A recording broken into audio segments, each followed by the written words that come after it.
ৰাজনৈতিক মহলৰ বিভিন্ন স্তৰত উঠিছে অনৈতিক সম্পৰ্কৰ জোৱাৰ ক্ষমতা পালেই স্থলিত হয় নেকি একাংশ ৰাজনীতিকৰ চৰিত্ৰ কিয় বাৰে বাৰে ভাইৰেল হয় ৰাজনীতিকৰ যৌনগন্ধি ফোন কল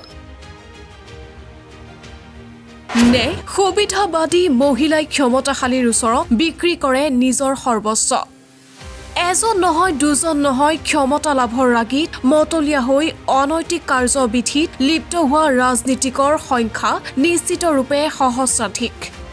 শেহতীয়াকৈ ৰঙানদী সমষ্টিৰ এজন জ্যেষ্ঠ বিজেপি নেতাৰ যৌনগন্ধি ফোন কল সামাজিক মাধ্যমত ভাইৰেল হোৱা ঘটনাই চকু কপালত তুলিছে সকলোৰে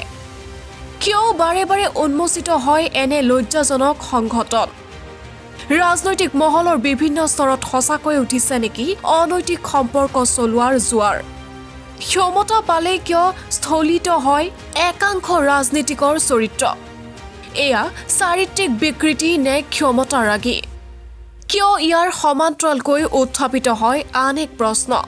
ক্ষমতা ৰাগীত মতলীয়া ৰাজনীতিকৰ অষ্টমুখী যৌনাকাংক্ষাত ঘিউ ঢালে নেকি একাংশ চতুৰ সুবিধাবাদী মহিলাই ধন কিংবা সুযোগৰ বিনিময়ত ক্ষমতাশালীৰ ওচৰত বিক্ৰী কৰে নেকি নিজৰ সৰ্বস্ব